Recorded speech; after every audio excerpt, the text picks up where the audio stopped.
자, 시작하겠습니다. 오늘은 제가 라이브로 아마 진행을 하게 될 겁니다. 그래서, 오늘 우리가 마태복음 24장 한 36절서부터 마지막 부분까지 공부를 할 터인데, 앞부분에 한 1시간, 뒷부분에 1시간 해서 한 2시간 정도로 계획하고 오늘 같이 공부를 할까 생각 중에 있습니다. 자, 그러면은 제가 화면을 좀 전환하도록 하겠습니다.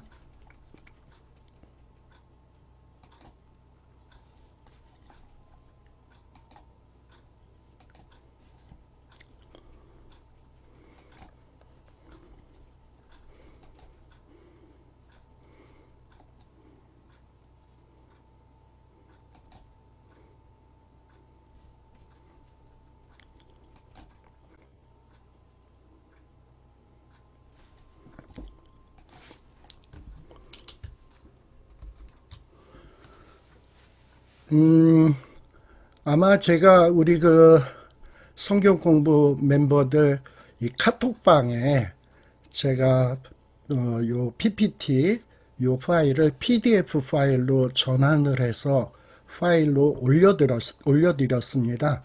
그런데 오늘 요 성경 공부에 참석한 분들 가운데 요 카톡에 등록되어 있지 않는 분들 가운데서는 아마 요 교재를 받지 못했을 터인데, 그런 분들은 저한테 좀 연락을 주시면 제가 그분들에게 카톡에다가 제가 우리 카톡방에다가 인바이트 해가지고 올려드리고 요 파일을 받아볼 수 있도록 이렇게 조치를 하도록 하겠습니다. 그러니까 필요하신 분은 저한테 꼭 좀 연락을 주시기를 바랍니다. 자, 그러면 이제 시작을 하겠습니다. 시작하기 전에 이번 주일 목요일이 땡스기빙이죠. 그래가지고 제가 뒷 배경에다가 인사 겸 해가지고 해피 땡스기빙 이라는 화면을 띄워가지고 지금 제 얼굴을 나오게 하고 있습니다. 여러분들 이번 주간에 정말 감사할 조건이 무엇이 있나 살피시고 정말 하나님 앞에 감사도 하시고 또 여러분들 사랑하는 가족들과 감사의 조건들을 나누면서 은혜 받는 이런 주간이 되기를 간절히 바랍니다. 우리가 지금 공부하고 있는 내용은 마태복음 24장 그리고 25장에 나오는 내용을 지금 살피고 있는 중에 있습니다. 보통 마태복음 5, 6, 7장을 산상수훈이라고 이야기를 하죠.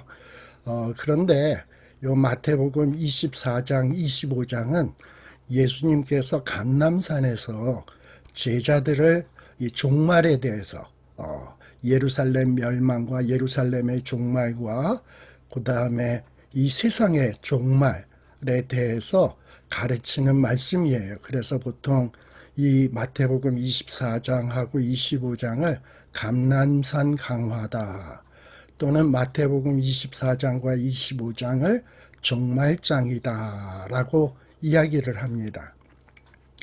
근데 이 마태복음 24장하고 25장에 나오는 내용을 여러분들이 잘 소화하기 위해서는 우리가 앞에서도 좀 언급을 했습니다만 좀 반복되는 느낌이 있습니다만 이 마태복음 24장 25장을 잘 이해하기 위해선 이 마태복음 24장 25장이 어떤 구조로 되어 있는지 요거를 여러분들이 머릿속에다가 딱 집어넣으셔야 돼.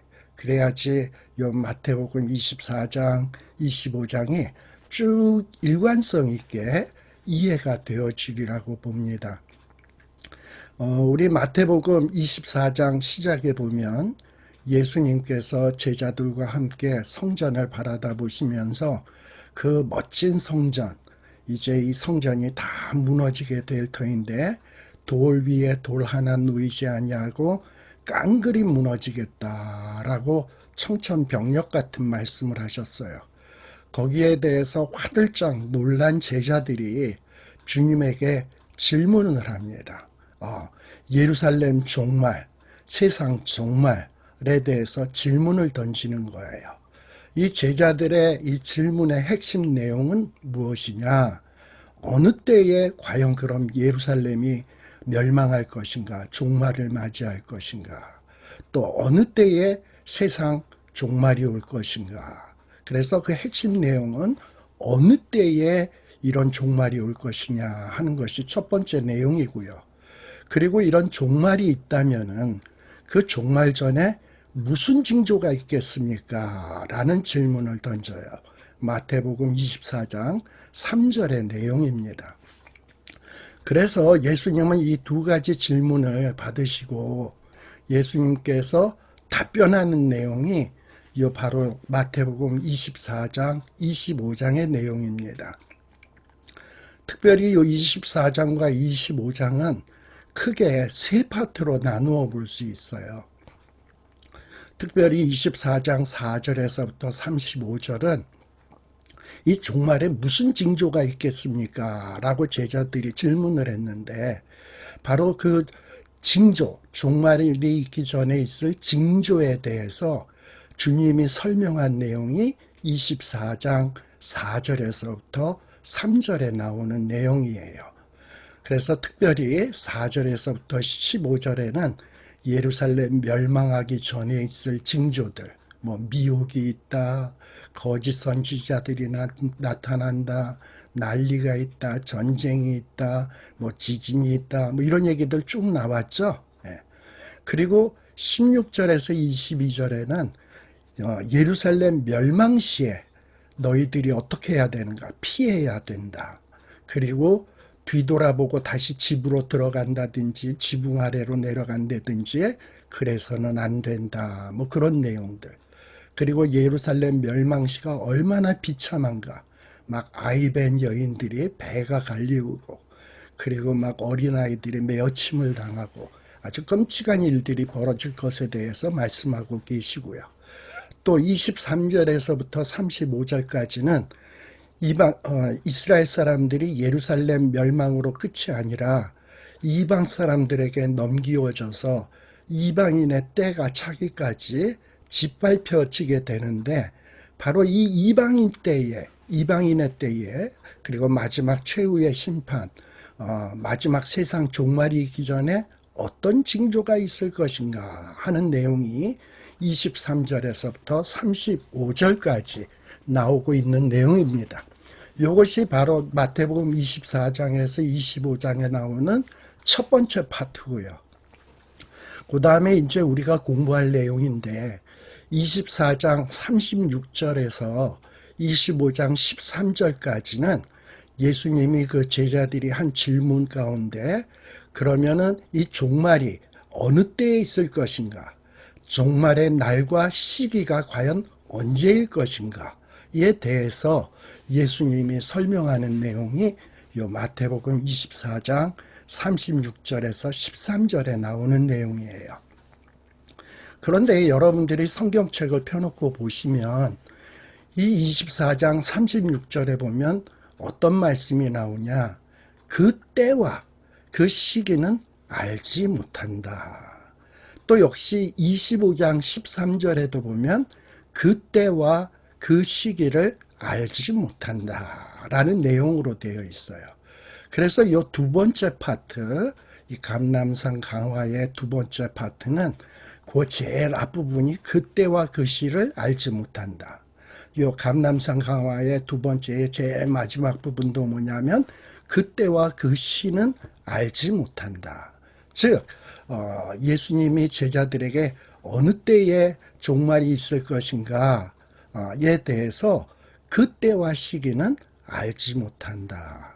천사들도 모르고 그리고 하나님의 아들인 예수님도 모르고 어느 누구도 알지 못한다라고 설명을 하고 있는 내용이 이 두 번째 부분입니다.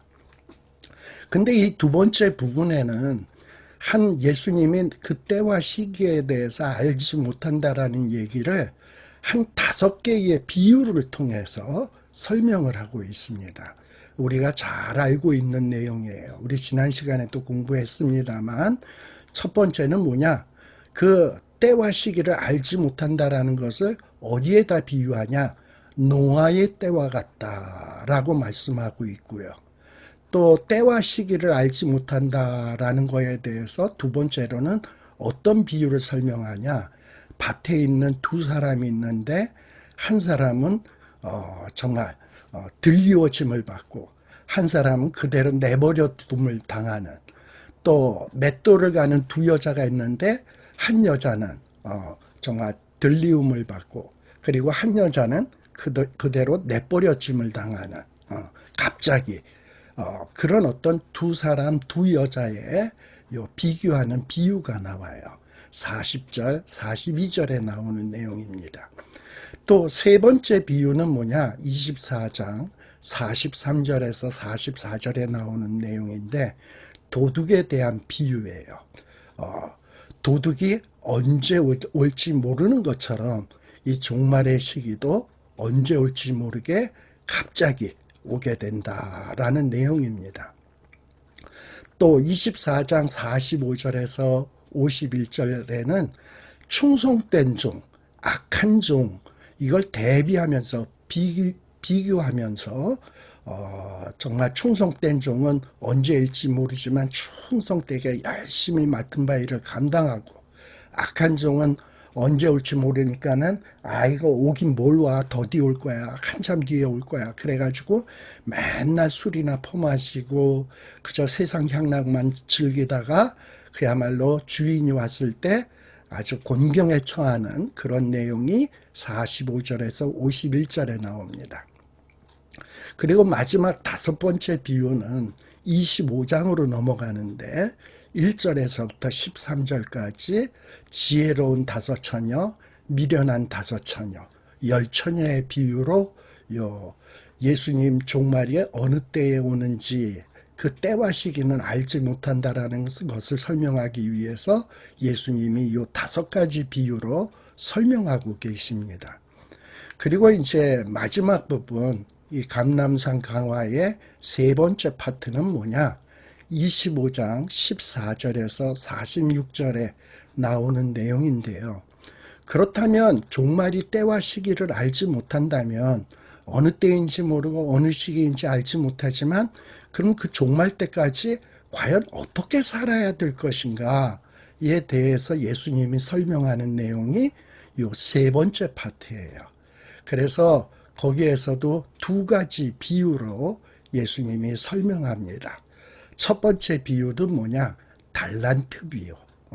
이 종말 때까지 이 하나님의 아들, 딸들에게 각기 다 달란트를 주는데 그 달란트를 가지고 얼마나 정말 하나님의 마음에 맞게, 마음에 합하게 잘 활용해서 많은 어떤 이익을 남기는가, 열매를 거두는가 하는 그런 내용이 다루어지고 있고요.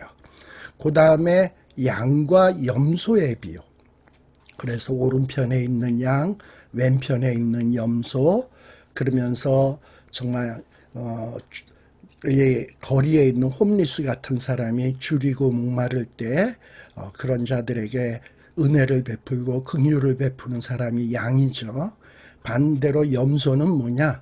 이런 홈리스나 가련하고 정말 어렵게 사는 사람을 외면하고 사는 사람들. 근데 그런 사람들이 마지막 종말 때에 좌우로 나뉘어져서 염소처럼 살았던 사람들은 심판받는다라는 이 비유의 내용이 이 25장 31절에서 46절에 기록이 되어 있습니다.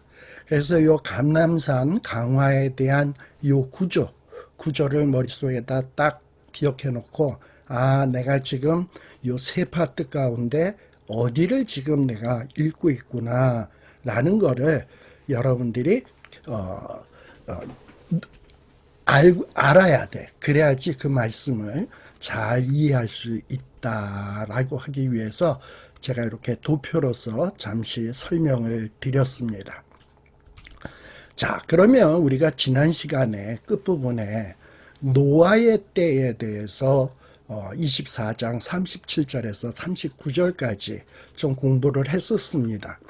근데 그 공부를 했는데 지난 시간에도 거의 2시간이 조금 넘게 했는데 시간에 쫓겨서 제가 요 노아의 때에 대해서 좀 더 자세히 좀 다루고 싶었는데 좀 미진하게 다룬 것 같아서 요 노아의 때에서 조금 더 오늘 좀 보충해서 설명을 드릴까 생각을 합니다. 자, 예수님께서 종말의 시기가 어느 때, 어느 시기인지 알지 못한다고 하면서 첫 번째 비유로서 설명한 내용이 노아의 때와 같다. 노아의 때와 같이 이 종말의 예수님이 재림하심도 그러하리라 라고 말씀하고 있어요. 자, 그래서 이 노아의 때가 어떤 때인지 요거에 대해서 우리가 조금 자세하게 좀 살펴볼 필요가 좀 있을 것 같아요. 왜냐? 오늘날 우리가 살아가는 삶하고도 굉장히 밀접한 관련이 있기 때문에 그래요. 자, 근데 이 노아의 때와 같이 마지막 종말의 임함도 그러한다 그랬는데 노아의 때가 어떠했냐? 사람들이 그 홍수로 인해서 이제 멸망하게 되는데 그것을 깨닫지 못했다. 깨닫지 못했다. 그러니까 무슨 우리가 홍수로 우리가 죽는다고 그런 일이 어딨어. 그리고 어떤 사람은 홍수가 있다 그래도 애써 무시하고 그딴 거 없어 하고서는 지멋대로 사는 거죠. 그런데 이 노아의 때에 예수님은 뭐라고 설명하냐, 사람들이. 이제 홍수가 나서 멸하기까지 깨닫지 못하면서 어떻게 사느냐, 먹고 마시고 장가들고 시집가고 있다가 홍수가 나서 멸했다라고 얘기를 하고 있어요. 이 내용에 대해서 보충해서 설명해 주고 있는 것이 어디냐 하면 신약성경 누가복음 17장 26절에서 30절이에요. 이 누가복음에는 노아의 때만 설명하고 있는 게 아니라 롯의 때와도 같다라고 이야기를 하고 있어요. 노아의 때에는 먹고 마시고 장가들고 시집가다가 홍수가 나서 멸했다. 누가복음에는 롯의 때를 언급하면서 사고 팔고 집 짓고 이러다가 하늘에서 유황불이 떨어져서 다 멸망했다. 바로 인자가 임하는 날이 그러하다라고 이야기하고 있습니다. 근데 이상하지 않습니까? 먹고 마시고 장가들고 시집 가는 것이 죄인가요? 사고 팔고 집 짓고 하는 것이 죄인가요? 그런데 이 말씀 보면 이상한 것이 먹고 마시고 장가들고 시집 가다가 홍수로 멸했다. 그리고 누가복음에는 사고 팔고 집 짓고 하다가 유황불이 떨어져서 다 죽었다. 멸망당했다. 뭔가 좀 인과관계가 맞지 않는다 이 말입니다.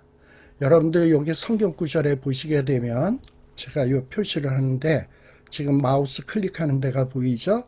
여기에 보면 29절에 보면 예를 들면 노아의 때에 사람들이 불의하고 추악하고 탐욕하고 악의가 가득하고 시기하고 살인하고 분쟁, 사기, 악독이 가득하다가 홍수로 멸망했다. 그러면 이해가 돼요. 이런 못된 짓 하다가 홍수로 멸망했다. 그러면 이해가 돼요. 또 롯의 때도 살인, 분쟁, 사기, 악독, 그리고 비방, 이러다가 유황불이 떨어져서 망했다. 그러면은 그야말로 정말 지은 죄가 있으니까 망하는 것이 당연하지. 정말 이 말씀에 대해서 합당하다고 생각할 수 있는데 먹고 마시고 장가들고 시집가다가 망했다? 사고 팔고 집 짓고 하다가 유황불이 떨어져서 망했다? 뭔가 인과관계가 안 맞는다 이 말입니다. 자, 이게 무슨 얘기냐? 이 중요한 것이 뭐냐? 여기 로마서 1장 17절에 보면 하나님께서 사람들에게 뭐라고 말씀을 했냐면 로마서 1장 17절에 보면 우리가 사는 방법은 뭐냐? 믿음으로 산다라는 거예요. 믿음이 있어야 산다라는 겁니다. 그럼 어떤 믿음? 성경 히브리서에 보면 한 번 죽는 것은 하나님이 정하신 바요. 그리고 그 후에는 심판이 있으리니 라고 말씀을 하셨어요. 자, 사람이 죽는다. 이거는 아마 사람들이 다 믿고 그렇게 알고 있을 거예요. 그런데 사람들이 죽는 거는 당연하게 생각을 하는데 그 후에 죽음 이후에 심판이 있다라는 사실에 대해서 믿는 사람도 있고 안 믿는 사람도 있어요. 안 믿는 사람들은 심판은 무슨 심판, 죽음은 끝이지. 뭐 하나님이 심판한다고? 하나님이 어딨어? 그딴 거 없어. 그러면서 하나님의 존재 자체를 부정하고요.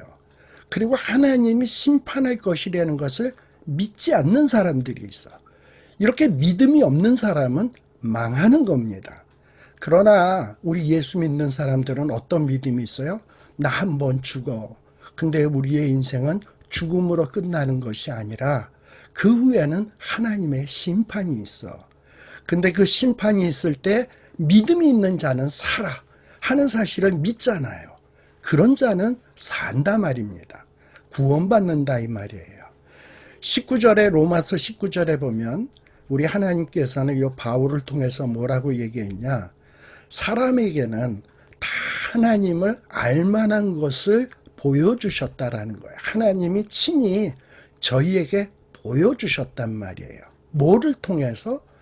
여기 만드신 만물을 통해서 이 하나님이 어떤 분인가, 얼마나 영광스러운 분인가, 그리고 하나님이 지금도 이 피조 세계를 얼마나 기가 막힌 방법으로 주관하고 계시는지를 이 만물을 통해서 분명히 보여주셨다 이 말이에요.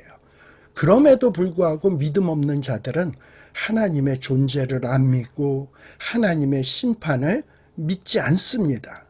하나님의 존재를 부정하니까 하나님을 영화롭게도 하지 않을 것이고 감사치도 않을 것이고 그러다 보니까 하나님이 없다고 생각하니까 뭐 겁대가리가 없어지죠.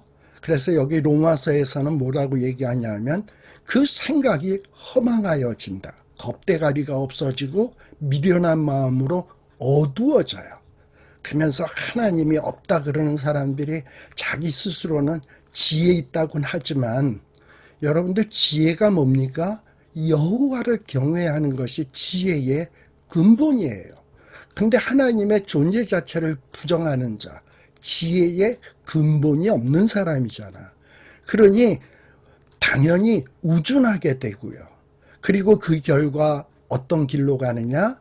26절에서 27절에 보면 로마서 1장 우상 숭배로 나아가게 되고 심지어는 28절 같은 데 보면 뭐 남자가 여자가 순리로 쓸 것을 영리로 쓰는 동성연애와 같은 추잡한 죄를 범하는 이런 단계로 나아가게 된다.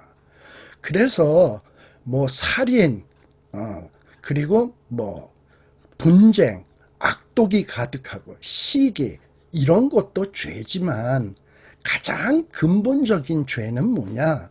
이 로마서 1장 28절에 보면 뭐라고 기록되어 있냐? 마음에 하나님을 두기를 싫어하는 것. 하나님의 존재를 부정하고 하나님이 없다고 생각하면서 살아가는 것이 이것이 악의 근본이에요. 이래서 마음속에 하나님이 없는 자는 그 결과가 자연스럽게 정말 합당치 못한 일을 하게 되는 거예요. 불의하게 되고 추악하게 되고 탐욕하게 되고 악의가 가득하게 되고 시기하게 되고 살인하게 되고 분쟁하게 되고 사기치게 되고 악독이 가득하게 되고 수군수군 비방 하나님이 이런 자들은 하나님이 미워하는 자입니다. 또 이런 자들은 교만하고요. 자랑하고 악을 도모하고 부모를 거역하고 아주 무정하고 무자비한 자가 되는 거예요. 이런 자들이 다 뭐냐? 마음속에 하나님이 없는 자예요. 우리 시편 14편 1절에 보면 어리석은 자는 그 마음에 이르기를 하나님이 없다 하도다. 그리고 시편 10장에 보게 되면 거기에는 악인은 그 마음에 이르기를 하나님이 없다 없다 하도다. 그래서 이 시편 10장이나 시편 14절에 보면 악인은 어떤 사람이냐? 그 마음에 이르기를 하나님 없다.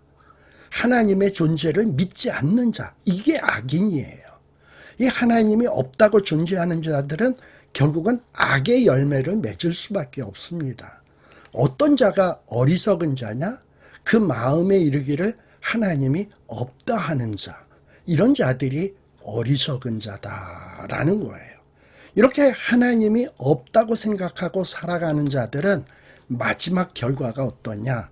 이 같은 일을 행하는 자는 사형에 해당하다. 이렇게 하나님의 존재를 부정하고 하나님의 말씀을 믿지 않는 자들은 결국은 악을 행하는 사람이기 때문에, 죄를 짓는 자들이기 때문에 그 말로가 사형이다. 죄의 싹은 사망이라고 했잖아요. 그리고 이런 자들은 자기만 하나님이 없다고 하는 게 아니라 주변 사람들이 야 하나님이 어디 있어? 그딴 거 없어. 이러면서 다른 사람도 자기와 함께 악의 길로 끌어들인다 이 말이죠. 이런 자들이 악인입니다. 바로 이 노아 때에 먹고 마시고 장가들고 시집가다가 왜 홍수가 나서 그들이 멸했냐? 먹고 마시고 장가들고 시집가는 게 죄래서 망한 게 아니고, 먹고 마시고 장가들고 시집가고 막 이런 일상생활을 하지만 그들의 삶 속에, 그들의 마음 속에는 하나님이 없는 거야. 하나님을 의식하지 않냐고 먹고, 하나님을 의식하지 않고 그저 마시고, 그저 쾌락을 위해서 장가들고 시집가고, 출세하기 위해서 뭐 사고 팔고 집 짓고 이랬지. 그 자기가 하고 있는 일에 하나님을 의식함이 전혀 없는 자들, 바로 이런 자들이 악한 자거든요. 그래서 이런 악한 자들은 결국이 뭐냐? 홍수가 나서 멸했다. 롯의 때와 같이 유황불이 떨어져서 멸했다라는 거예요. 그래서 사도 바울은 우리 지난 시간에도 공부했습니다만 고린도전서 10장 31절에 너희들은 어떻게 살아야 되느냐? 먹든지 마시든지 무엇을 하든지 다 하나님의 영광을 위해서 해라. 자, 세상을 봐라. 이 세상이 얼마나 기가 막히게 아름답냐. 이 아름다움을 하나님이 창조하지 않았다면 누가 했겠냐. 이 정말 멋진 경치, 이 어마어마한 자연을 봐라. 하나님의 영광이 느껴지지 않냐. 그렇다면 이 하나님의 영광을 드러내는 삶을 살아야 된다. 그래서 너희들이 먹고 마시고 무엇을 하는 그 목적이 다 뭐냐?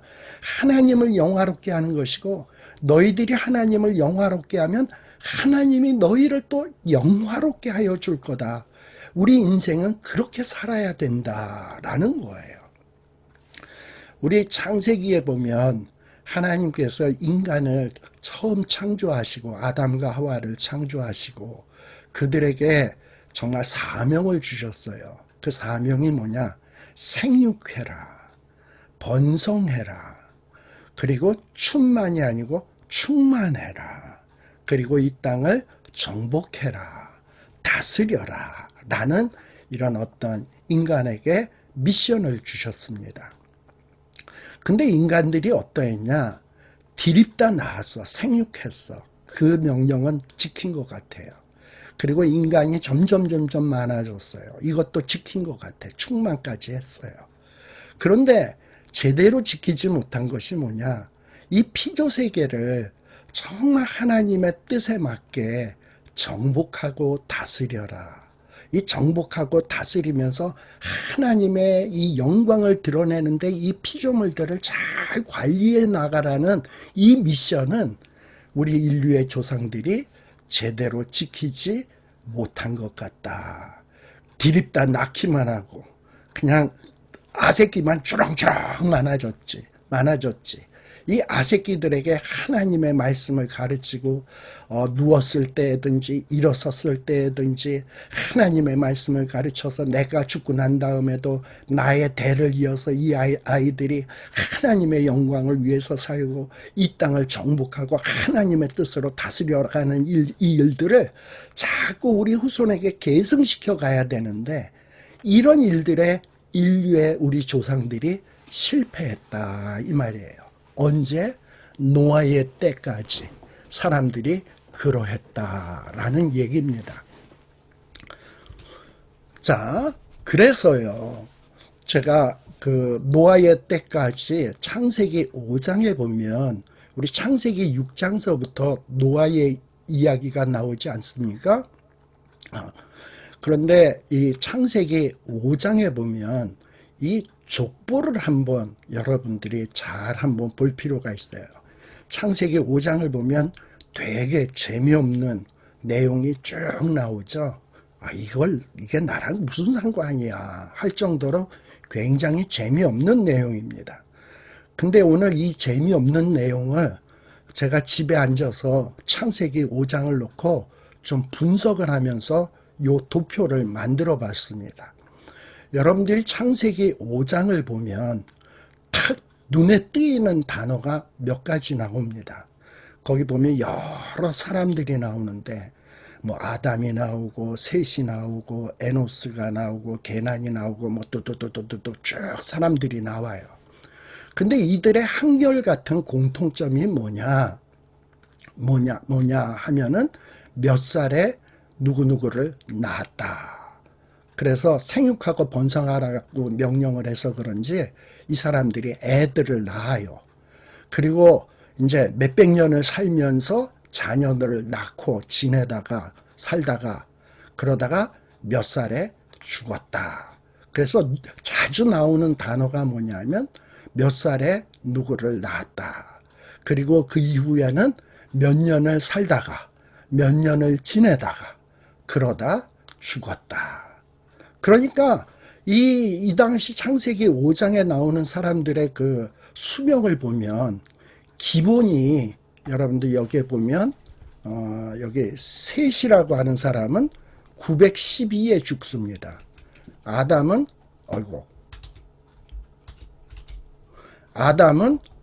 930에 죽습니다. 셋은 912에 죽고요. 에노스는 905세에 죽고요. 그러니까 제일 조금 산 사람이 한 885세, 그리고 962세, 라멕 같은 경우에 777세, 뭐 이런 식으로 돼 있어요. 그러니까 평균에 보면 보통 사람들이 8,900년씩을 살아. 근데 이 8,900년 동안 살면서 이 마태복음 창세기 5장에 보면 그들이 한 일이 뭐냐? 그저 아새끼들 디립다 낳았다. 그리고 그냥 살았다. 뭐 하면서 살았는지 몰라. 노아의 때까지 사람들이 먹고 마시고 시집가고 장가가고 아새끼 낳다가 그렇게 산 거예요. 그냥 무슨 목적이 뭐 하나님 앞에 영광 돌린다라는 생각은 없이 그냥 800년 동안 그냥 먹고 마시고 시집가고 장가가고 사고 팔고 집 짓고 그냥 그렇게 살다가 그러다가 마지막에 900세에 죽었다. 라는 것이 이 창세기 5장에서 아주 각각의 사람들의 공통적인 평가입니다. 자, 그러면 이 자들이 왜 이렇게 살았을까? 아무 생각 없이. 제가 아까 얘기했죠. 한 번 죽는 것은 하나님께서 정하신 일이고 그 후에는 심판이 있다. 마지막 종말 때에는 심판이 있다라는 사실을 정말 제대로 믿었다면 이렇게 아무 생각 없이 그저 먹고 마시고 시집가고 장가가고 사고 팔고 집 짓고 그러면서 살 수 있을까? 하나님이 눈을 부릅뜨고 지켜보고 계시고 이 만물을 주관하고 계시고 네가 하나님을 영화롭게 하면 나도 너를 영화롭게 해줄게. 그리고 마지막 심판 때에 내가 영광의 면류관을 씌워줄게. 그리고 너에게 착하고 충성된 종이라 축복해줄게. 이런 어떤 말씀의 내용을 정말 확실하게 믿었다면 이런 아무 의미 없이 먹고 마시고 시집가고 장가가고 사고 팔고 집 짓고 그냥 그러고 살다 그냥 훅 죽을 수 있을까? 만일에 그렇게 살았다면 그거는 하나님의 심판을 믿지 않는 자죠. 믿음이 없이는 하나님을 기쁘시게 못하나니 정말 하나님을 기쁘시게 하는 자는 어떤 자냐? 이 믿음으로 살아서 하나님이 마지막에 상 주시는 이심을 믿어야 할지니라. 이런 믿음이 있는 자가 정말 이런 자들이 의미 있게 사는 거예요. 그런 믿음이 있는 사람은 아무렇게나 살 수 없습니다. 그런데 이 창세기 5장에 보면 그저 사람들이 한 900년 살면서 한 일이라고 낳고 몇백 년 지내다가 그리고 죽었다라는 것이에요. 자, 그러면 왜 이렇게 사람들이 겁대가리 없이 이렇게 아무 의미 없이 살았을까?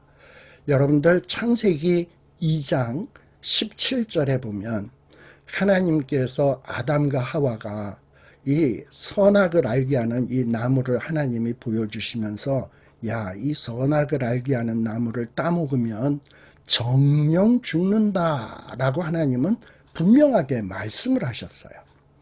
그러면 아담과 하와가 이 선악을 알게 하는 나무를 따먹으면 죽는다라는 확실한 믿음이 있었다면 그 나무를 안 따먹겠죠.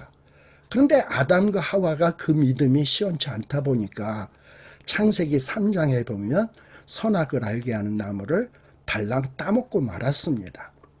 근데 이 선악을 알게 하는 나무를 달랑 따먹고 난 다음에 굉장히 불안했겠죠. 왜? 창세기 2장 17절에 선악을 알게 하는 나무를 따먹으면 정령 죽는다 그랬는데 따먹었잖아요. 그럼 따먹고 난 다음에 그 다음 날서부터 어떻게 될까요? 야, 이거 나 죽겠다. 내일 죽겠다. 이러고서는 하루를 지냈는데 안 죽어. 한 달이 지났는데도 안 죽어. 1년이 지났는데도 안 죽어. 그러고서 100년이 지났는데도 안 죽어. 우리 아까 여기에 보게 되면 아담이 몇 살에 죽느냐? 930세에 죽어요. 930세에. 그러니까 아담 같은 경우에 무슨 생각이 들까요? 300년이 지났는데도 안 죽어. 900년이 됐는데도 안 죽어. 이러면 슬슬 마음속에 어떤 생각이 들까요? 하나님이 창세기 2장 17절에 선악을 알게 하는 나무를 따먹으면 죽는다 그랬는데 그 말씀 뻥인가 보다. 내가 지금 900년을 살았는데도 안 죽는 거 보면 정령 죽기는 뭘 죽어. 에휴, 이제 그런 거 겁낼 필요 없어. 이러다 보니까 하나님에 대한 두려움이 없다 보니까 그저 하나님에 대한 두려움이 없고 그러다 보니까 하나님을 의식하지 않게 되고 자기 소견에 옳은 대로 막 살면서 그저 먹고 마시고 시집가고 장가가고 사고 팔고 집 짓고 그저 자기의 그 쾌락, 자기의 명예, 자기의 권력만을 위해서 살아가는 거예요. 그 인생에 하나님은 없어. 하나님을 영화롭게 하는 것도 없고 나중에 하나님은 나를 영화롭게 해줄 것이라는 믿음도 없어요. 그러니까 막 사는 거야. 그냥 애만 낳다가 그냥 시간 보내다가 마지막에 죽는 겁니다. 그렇게 사람들이 살았어요. 자, 그런데 이 창세기 5장에 보게 되면 제가 빨간 글씨로 써놓은 제일 첫 번째 내용에 보면 에녹이 나오죠. 이 에녹은 다른 사람하고 조금 다른 모습이 나타납니다. 창세기 5장 21절에 보면 에녹이 65세에 무드셀라를 낳았다라는 말씀이 나와요. 그리고 무드셀라를 낳은 다음에 300년을 하나님과 동행했다라는 말씀이 창세기 5장 21절에 나와요. 다른 사람들은 그저 애 낳고 그리고 그냥 향수하다가 지내다가 죽었다로 돼 있는데 에녹은 다른 사람과 달리 하나님과 동행하는 삶을 살았다. 그것도 몇 년간? 300년간 하나님과 동행하면서 살았다라고 하는 이상한 다른 이야기가 나오고 있어요. 근데 이렇게 하나님과 300년 동안 동행하게 된 게 몇 살서부터냐? 에녹이 65세 때 무드셀라를 낳은 다음서부터 하나님과 동행하기 시작했다라고 기록해 주고 있습니다. 자, 그러면 질문이 있습니다. 에녹이 그러면 태어나서 65세 될 때까지 환갑 지나서 5년이 더 됐을 때죠. 이 65세 될 때까지는 하나님과 동행을 했을까요? 안 했을까요? 네. 문맥을 가만 보면 65세까지는 하나님과 동행하지 않았던 것 같아. 근데 65세에 무드셀라를 낳고 그 다음서부터 하나님과 300년간 동행했다라는 말이 나오고, 그리고 여기 또 빨간 글씨, 두 번째 빨간 글씨 보면 에녹이 이제 죽음을 보지 아니하고 들리움 받았다. 그래서 65세에 무드셀라를 낳고 300년과 하나님과 동행하다가 에녹이 365세 될 때 죽음을 보지 아니하고 승천했다. 하나님 앞에 들리움 받았다라고 기록하고 있습니다. 자, 그러면 에녹이 이렇게 300년 동안 하나님과 동행하게 된 계기가 무엇일까요? 뭐 성경에는 아주 뚜렷하게 나오지는 않습니다만 어떤 우리에게 힌트를 주는 것이 있어요. 그것이 뭐냐 하면 65세에 무드셀라를 낳았다라는 내용입니다. 여러분, 이 무드셀라라고 하는 이 말은 히브리어의 두 개의 단어가 합성된 단어입니다.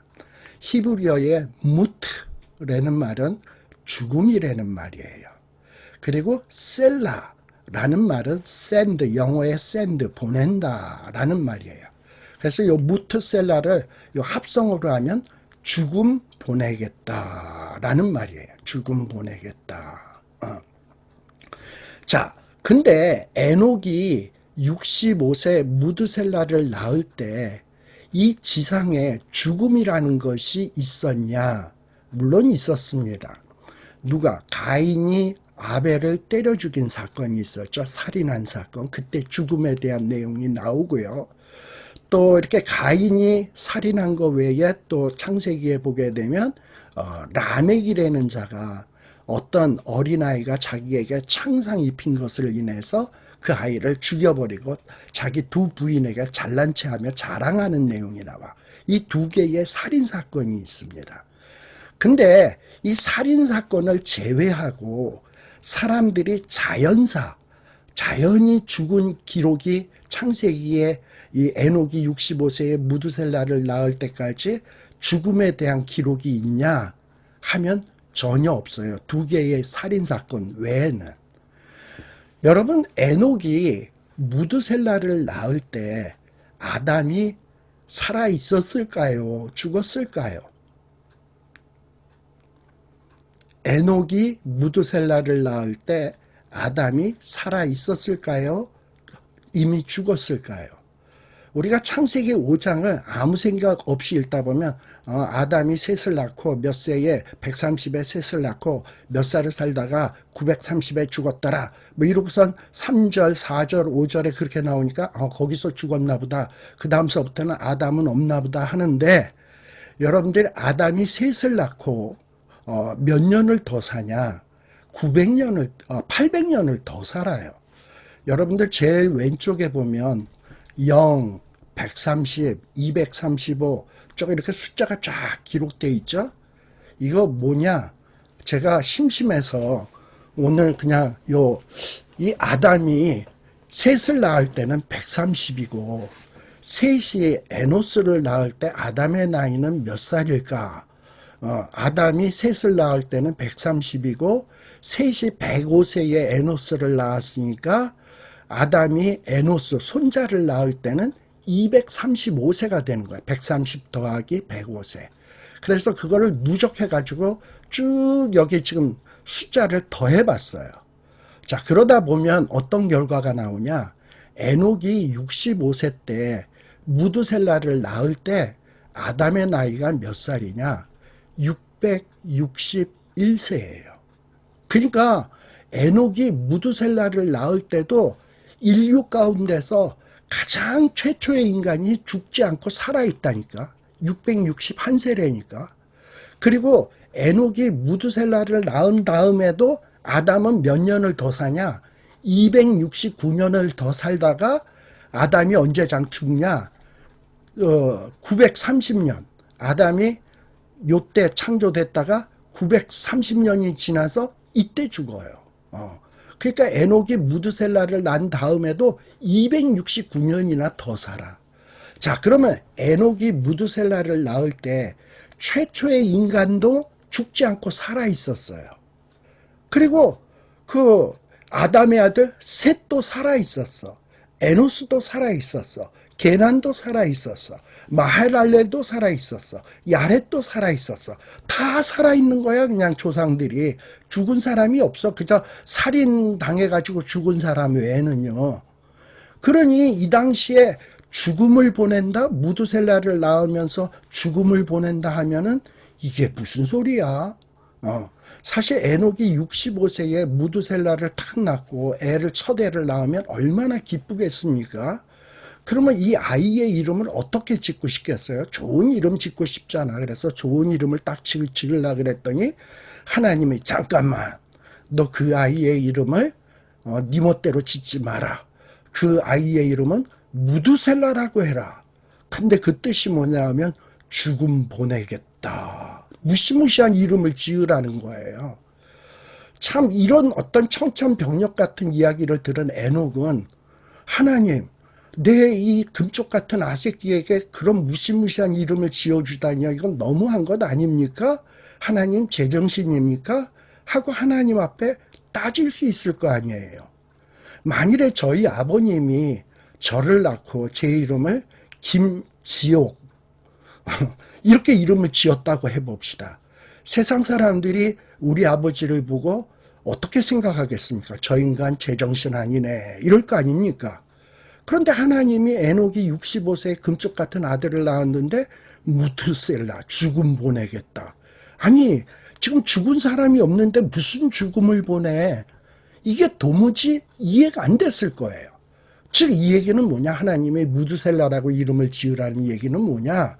이제 이 세상 사람들이 너무나도 죄악에 관여하고 하나님이 없다고, 그 모든 사상에 하나님이 없다고 생각하고 어리석어서 하나님이 없다고 생각하고 그저 먹고 마시고 시집가고 장가가고 사고 팔고 집 짓고 그러다 보니 거기에서 자연스러운 결과가 살이 시기 질투 이런 식으로 사니까 이런 인간을 900년 동안 살려둘 필요가 뭐가 있냐. 이런 인간들은 죽어야 돼. 하고선 내가 이제 이런 무서운 죽음의 심판을 보낼 거야. 라고 에녹에게 계시의 말씀을 준 겁니다. 이런 계시의 말씀을 받은 에녹은 믿음이 생긴 거지. 하나님의 계시의 말씀을 듣고. 그리고 그 계시의 말씀을 듣고 비로소 300년 동안 65세서부터 300년 동안 하나님과 동행하기 시작을 한 겁니다. 그러다가 살다가 보니까 이 에녹이 무두셀라를 낳고 쭉 지나다 보니까 무두셀라가 187세에 라멕을 낳았어요. 손자를 낳았어요. 그러다 보니까 또 세월이 그렇게 가다 보니까 이 죽음에 대한 어떤 생각이 이렇게 정말 마음에 확 안 와닿을 수 있지 않을까요? 하나님이 죽음 보내겠다 했는데 죽음이 없는 것 같아. 그런데 아니나 다를까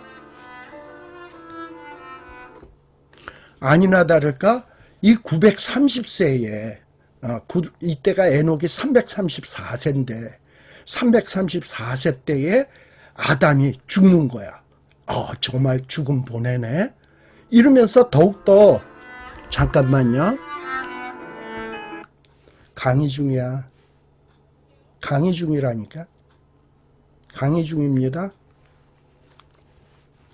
죄송합니다. 이렇게 아담이 죽는 모습을 보면서 에녹은 다시 한번 하나님이 무투셀라라고 한 것은 정말 이게 아무 뜻 없이 한 게 아니로구나. 내가 더욱더 하나님과 동행해야 되겠구나. 그래서 이 에녹이 아담이 죽을 때가 930세인데 31년을 더욱더 하나님과 동행하다가 마침내 에녹이 365세 되었을 때 죽음을 보지 아니하고 승천하게 되었다라는 내용이 요 창세기 5장 23절 24절에 기록이 되어 있습니다. 여기 창세기 5장에 보면 죽음이 기록되어 있지 않은 사람이 기록되어 있습니다. 누굽니까? 여러분들은 에녹하고 딱 아마 떠오를 거예요. 에녹은 죽음에 대한 얘기가 없습니다. 죽음을 보지 아니하고 들리움을 받은 사람이 에녹이에요. 하나 또 질문을 던지겠습니다. 창세기 5장에서 에녹 말고 죽음에 대해서 기록되지 않은 한 사람이 또 있습니다. 누굽니까? 눈치 빠른 사람은 여러분들 벌써 아마 답이 나왔을 거예요. 노아입니다. 노아. 이 창세기 5장에 보면 노아에 대한 얘기도 있는데요. 노아에 대한 얘기도 있는데 이 노아도 보면은 창세기 5장 어디를 봐도 노아가 죽었다라는 내용이 없습니다. 창세기 5장에는요. 창세기 5장 제일 마지막 부분에 보게 되면 무슨 얘기가 나오냐. 한 27절에 보면 무드셀라, 노아의 아들 무드셀라는 969세에 죽었어. 근데 이 969세 때 죽을 때 어떤 일이 있었냐? 홍수가 있었어요. 홍수. 홍수가 있었고 이때의 노아의 나이는 600세였다. 그리고 창세기 5장 마지막 부분에는 노아의 죽음 얘기가 안 나오고 노아가 이제 여기 500세예요. 창세기 5장 32절에 보게 되면 이 부분입니다. 창세기 5장 32절에 보면 노아가 죽었다는 내용은 없고 노아가 500세에 셈, 함, 야벳을 낳기 시작했다라고 돼 있어요. 노아의 죽음은 기록되지 않냐고 뭔가 희망적인 내용. 이 홍수로 인해서 모든 사람이 죽는데 노아는 뭐냐? 500세 때 죽은 게 아니라 셈, 함, 야벳을 낳기 시작했다. 다시금 생육하고 번성하기 시작을 했다라는 내용이 기록되어 있습니다. 자, 그러면 이렇게 죽음을 보지 않은 에녹, 노아의 공통점은 뭐냐? 둘 다 믿음이에요. 제가 아까 어떤 자가 산다 그랬죠? 로마서에 보면 믿음으로 산다. 오직 의인은 믿음으로 말미암아 산다라고 했잖아요. 에녹도 하나님께서 이 에녹이 무드셀라를 낳았을 때 하나님이 무드셀라의 이름을 지어주시면서 계시의 말씀을 주셨어요. 이제 심판이 있다. 죽음 보낸다. 아유 무슨 심판이 있어요. 말도 안 돼. 나 그거 못 믿어. 에녹은 그런 게 아니라 이 하나님이 심판 보낸다라는 말씀을 믿었어요. 그리고 그 믿음의 반응으로 300년 동안 정말 그 믿음이 있어서 하나님과 동행하는 삶의 모습이 있었습니다.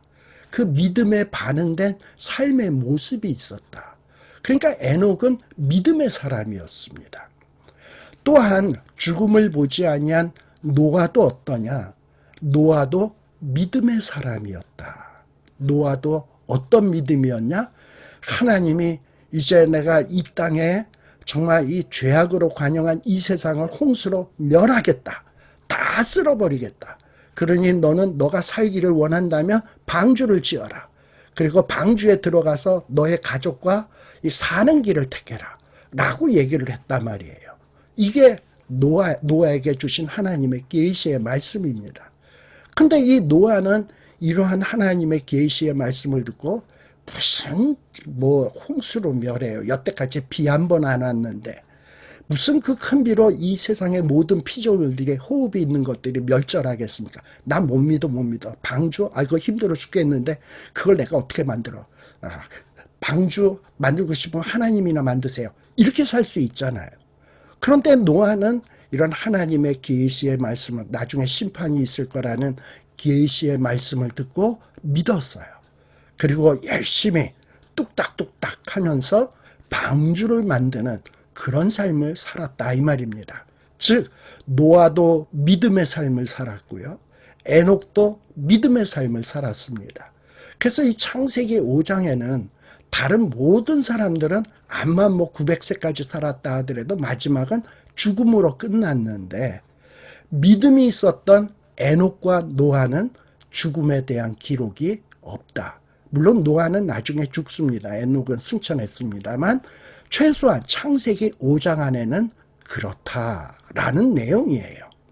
그리고 무드셀라도 969세까지 삽니다만 마지막 홍수 전에 죽었는지 홍수로 인해서 죽었는지 성경은 구체적으로 기록하고 있지 않지만 근데 제 생각에는 무드셀라가 죽고 난 다음에 홍수가 일어나지 않았을까라고 생각이 들어요. 근데 그때가 바로 노아가 600세 때 이 홍수가 일어나게 되고 그 해에 무드셀라의 죽음의 사건이 기록되어 있습니다. 암만 969세까지 살았어도 무드셀라도 죽었어요. 그러나 믿음이 있었던 노아와 에녹은 믿음으로 살아서 삶이 있었다라는 겁니다. 우리 창세기, 우리 마태복음 24장, 지금 25장을 공부하고 있는데요. 제가 아까 마태복음 24장, 25장의 내용이 뭐라고요? 종말장이라고 얘기했습니다. 우리가 분명히 확실히 해둬야 될 것이 있는데 저와 여러분 모두에게는 반드시 종말이 있습니다. 어떤 종말? 한 번 죽는 겁니다. 인생의 종말이 있습니다. 이건 누구도 피해갈 수 없는 종말입니다. 근데 이 종말로서 끝나는 것이 아니라 그 죽은 뒤에는 하나님의 심판이 있습니다. 최후의 종말 때에 최후의 심판이 있습니다. 또 이렇게 인생의 종말이 있는 것이 아니라 우리가 아마 만일에 예수님 재림할 때까지 살아있다면, 죽지 않고 살아있다면 그 예수님 재림하는 그날이 종말의 날이 될 거예요. 이거는 세상의 종말이죠. 그리고 그 세상의 종말에는 반드시 하나님께서는 심판하시는 일이 있습니다. 자, 우리 믿음의 내용이 무엇입니까?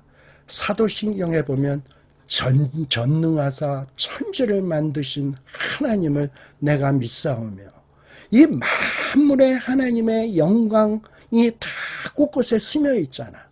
그래서 이 만물을 보다 보면 하나님은 인정 안 할래야 안 할 수 없잖아요. 그래서 우리는 이 만물 피조물을 바라보면서 뭘 믿습니까? 전능하신 하나님을 믿어요.